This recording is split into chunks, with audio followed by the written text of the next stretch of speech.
Hello friends, it's me, and today we are going to be watching some of the darkest cartoon episodes. You know, as a child, these might have traumatized you. Y'all remember Courage the Cowardly Dog? This dog was scared of everything. I grew up watching this show. Y'all remember this episode of this couple, a bunny and a dog. This is one of the most messed up episodes. Come on, Bunny. Don't I make you happy no more? Or maybe you're still thinking about Kitty. I told you to forget her. I take you from a two-bit joint and make you a class act. And you want to make me second rate? If I even smell Kitty, I'll bury the two of you. I mean, clearly already we could tell this is like a very unhealthy relationship. There's something going on here. I grew up with parents who would always scream at each other and fight. And so when I watched this as a kid, I thought nothing of it. I was like, that's how relationships are supposed to be, right? Everything is fine. This is normal. It only took me 31 years to realize that this is not normal. Oh, Bunny, you know you're my girl. Let's go back to the way we was. You know, happy like. Everything's okay. I mean, clearly this is a very toxic relationship. The way he just grabbed her little bunny paws. Let's go back to the way things were. All right, girl, get yourself out of there. Oh, she clipped him to the lamp. Okay, he's gonna escape. There is no way. Oh, she had her bags packed and everything. Girl, run. Oh. Uh-oh.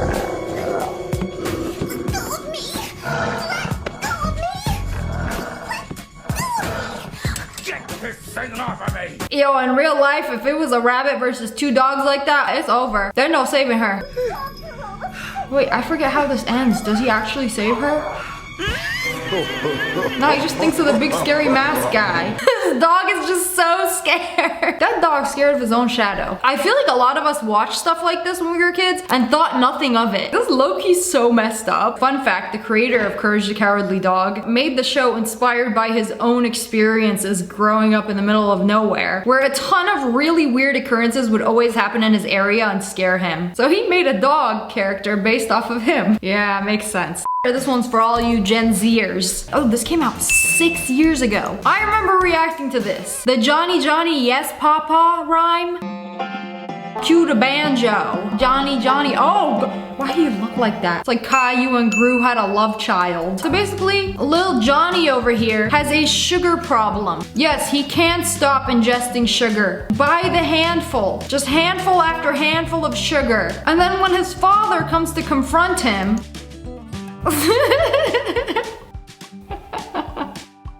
Johnny, Johnny? Yes, Papa. and then he asks him, Johnny, did you eat the sugar? Eating sugar? No, Papa. No, Papa. You guys are gonna have to bear with me so Johnny doesn't copyright me. And then when he says, open his mouth. Open your mouth. Ha, ha, ha.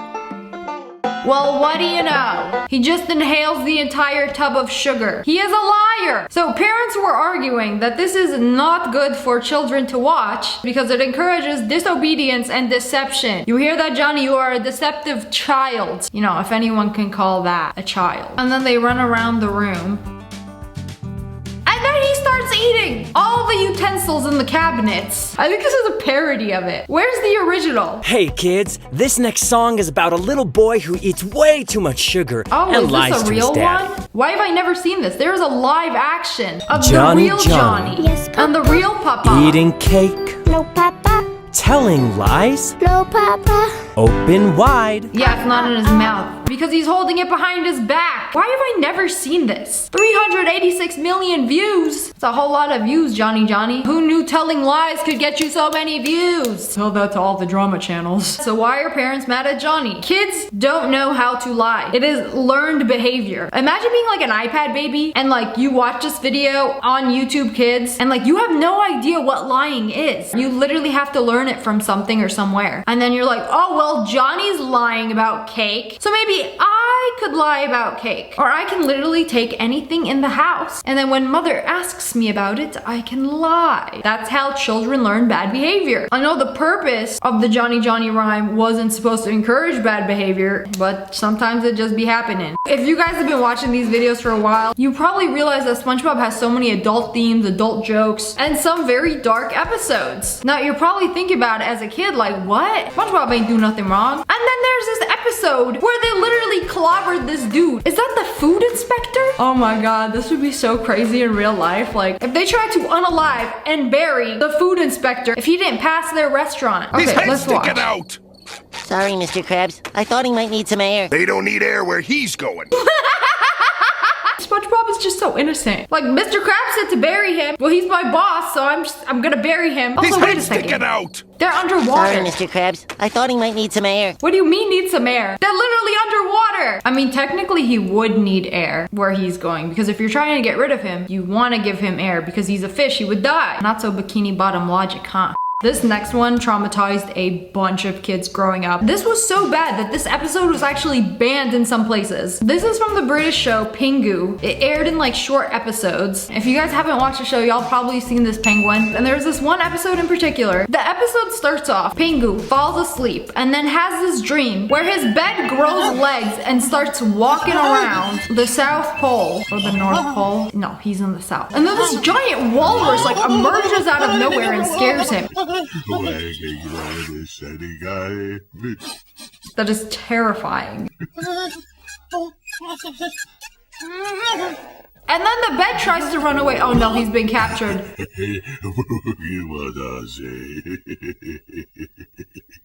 Loki, this is kind of funny. So they banned this show because they thought the walrus was too scary for children. I mean, imagine being 3 years old. You'd be shaking. I mean, it's like as scary as it is funny. But anyways, he captures him and then he newts through the bowl. Oh wow, he's very squishy. I would squish him too. Is he going to eat him? Oh wow. Also stretchy.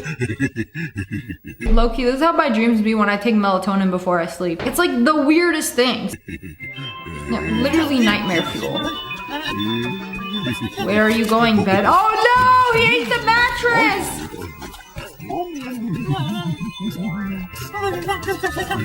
Oh no. Run, Pingu, you're cooked.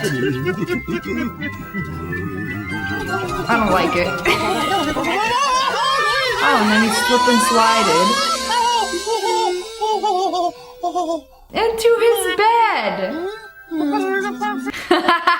Oh, all is fine. Mother is there, and your mattress has not been eaten. Excellent. It's all just a bad dream. Honestly, this is exactly what it feels like. When you close your eyes and feel yourself drifting into sleep, and then you feel yourself falling, and then just like, that's exactly what it feels like. It's funny now, but if I saw this as a child, I would be traumatized. Actual nightmare fuel. We got another very dark SpongeBob episode. I remember this one perfectly. It's called Dying for Pie. I remember when Squidward went to go buy these pies. Those homemade pies sure look good. They're bombs. I thought they were pies, He buys a pie that is literally a bomb. and I wanted to buy one. That'll be $25, please. $25 for a pie. That's definitely a bomb or a scam because Costco will be selling those for $6. Here it is, Mr. Krabs, fresh from the oven.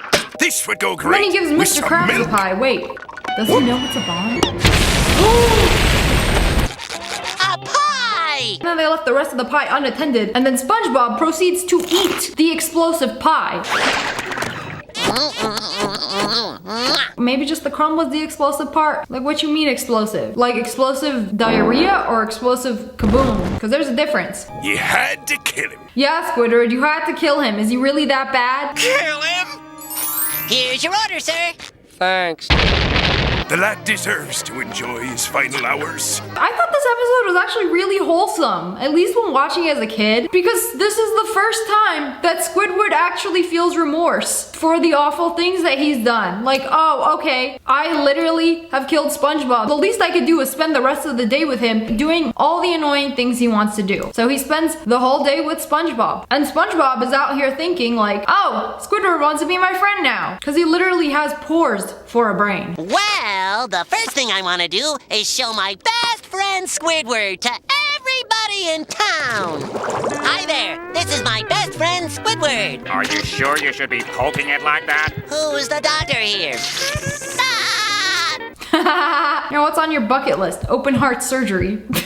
And then the episode ends where the two of them lay on the grass and watch a sunset, but there is a brick wall between them. And then SpongeBob says, If I were to die right now in some sort of fiery explosion due to the carelessness of a friend, well, that'd just be okay.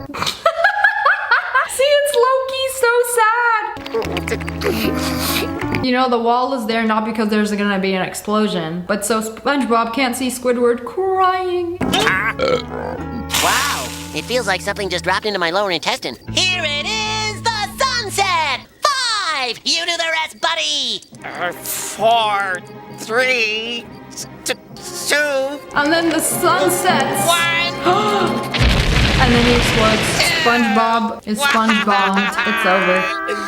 Bro's cooked. Well, at least I was able to make his last few hours meaningful. I am such a good person.